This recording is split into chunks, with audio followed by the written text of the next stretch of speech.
The surface of the ocean splits open, and a white fountain shoots into the air.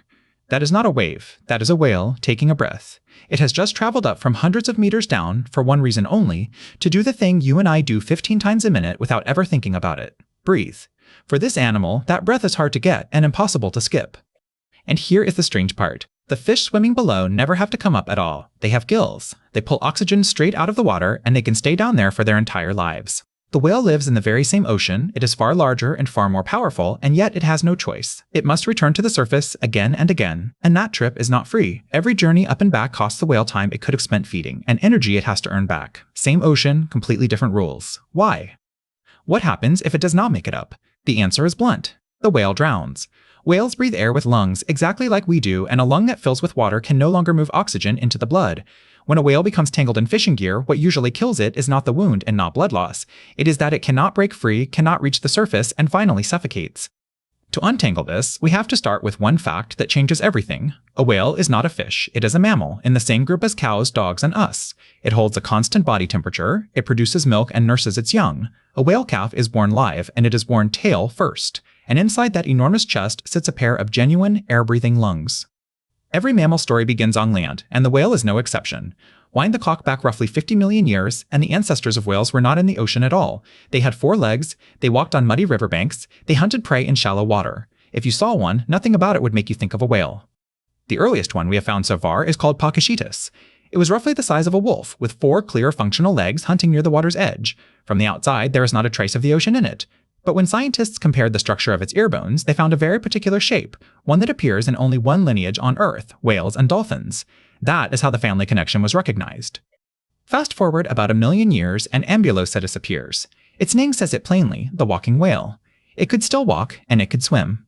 Its feet had grown broad and paddle-like, good for pushing water. Its tail had become far more powerful. It could still haul itself up onto the bank, but it was already spending most of its life in the water. The transition was underway. By the time we reach Basilosaurus, the change is almost complete. The body has stretched out into a long, streamlined shape. The front limbs have become flippers. The hind legs have shrunk into tiny leftovers, far too small to carry any weight. This animal is never going back to land. But one thing has not changed at all. It still has to surface to breathe, because those lungs came along for the entire journey. And that is the heart of the answer. Evolution has no reverse gear. The ancestors of whales spent tens of millions of years on land, turning the gills of their aquatic ancestors into lungs. By the time they went back to the sea, the blueprint for gills was simply gone. Evolution can only keep modifying what is already there. It cannot go back and start over. But it is not quite true to say gills were impossible. The more honest answer is that gills would not have been worth it. The real reason hides inside one number. Volume for volume, seawater holds only about 1/30th of the oxygen that air does. That single gap put the 2 ways of breathing on completely different footing from the very beginning. It means an animal with gills has to keep an enormous amount of water flowing across those gill surfaces just to scrape together enough oxygen. Fish manage it, and they manage it because they are cold-blooded. Their body temperature simply drifts with the sea around them, so they spend no energy at all on staying warm. Their bodies never needed that much oxygen in the first place. A whale is a completely different machine. It is warm-blooded, and in polar water close to freezing it still holds its core temperature in the 30s. Simply staying warm burns an enormous amount of energy, and its metabolic rate runs far higher than a fish of the same size.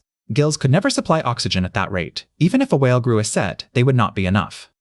So evolution took the other road.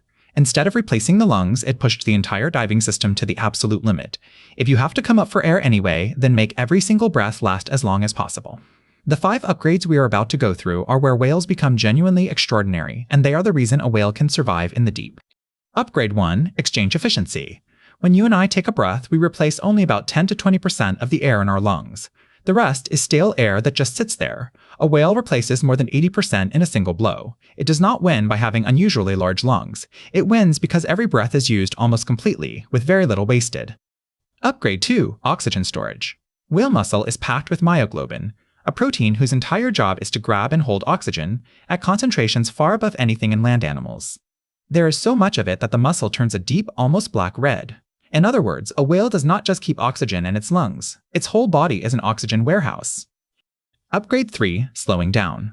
The moment a dive begins, the heart rate drops sharply, sometimes all the way down to just a few beats per minute. A slower heart means the whole body burns through oxygen more slowly, and that one breath stretches much further.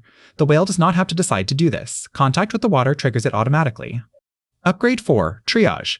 During a dive, blood flow to the limb muscles and the digestive system is cut back hard, and everything saved is sent first to the brain and the heart. The body knows exactly which organs cannot go without oxygen for even a moment, and which ones can simply wait until it gets back to the surface. Upgrade 5. Avoiding injury. Down deep, water pressure is strong enough to crush a lung flat. In most animals, that pressure forces large amounts of nitrogen into the blood, and on the way up it comes out as bubbles. Divers call it the bends, but a whale's chest is built to be compressed on purpose. The lungs collapse deliberately, so the nitrogen never enters the bloodstream at all. Put those 5 together, and the result is genuinely astonishing. A sperm whale can dive beyond 1,000 meters, deep enough that no sunlight reaches at all, and stay down there in that darkness for well over an hour, running the entire time on the single breath it took before it left the surface. It is not lung capacity that makes this possible. It is the whole system working together, and it is not sightseeing down there. A sperm whale is hunting, mostly for deep-water squid, in water that is pitch black and only a few degrees above freezing. It finds its prey by sound alone. Here is something you might not expect. A version of that same diving reflex is still sitting inside you. Put your face into cold water and your heart rate will slow within seconds, while the blood vessels in your arms and legs narrow. It is called the mammalian dive reflex, and every mammal has it. Whales simply trained it to an extreme. What we carry is the faint leftover version. There is one more modification, and it is written right across the face.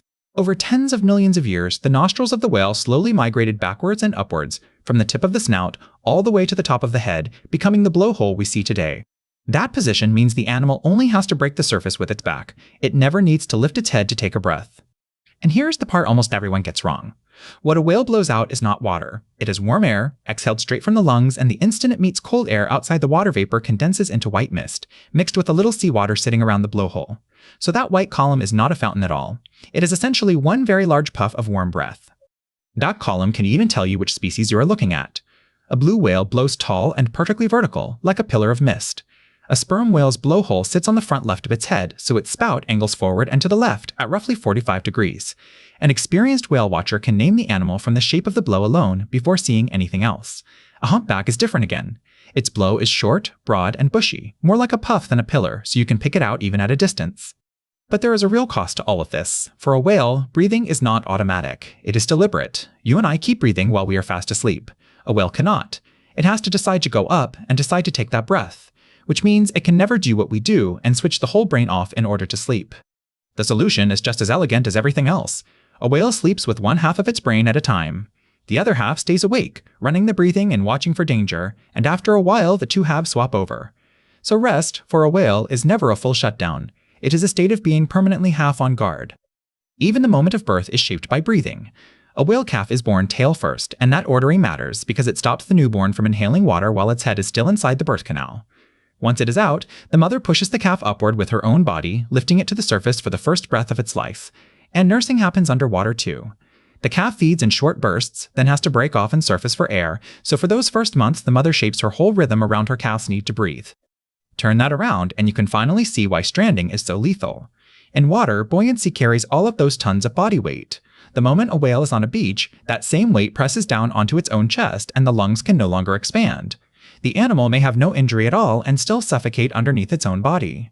So we come back to where we started. A whale breathes with lungs not because lungs are better than gills, but because its ancestors once walked out onto land. Evolution handed it that pair of lungs, and handed it an obligation at the same time. No matter how deep it goes, and no matter how long it stays, it always has to come back up. Though, the next time you are out on the water and you see that white fountain rise, you will know it is more than an animal catching its breath. It is the trace left behind by a 50-million-year journey. A group of animals that once walked on land, went back into the sea, and carried with them forever that one lungful of air they cannot live without, surfacing for it over and over again.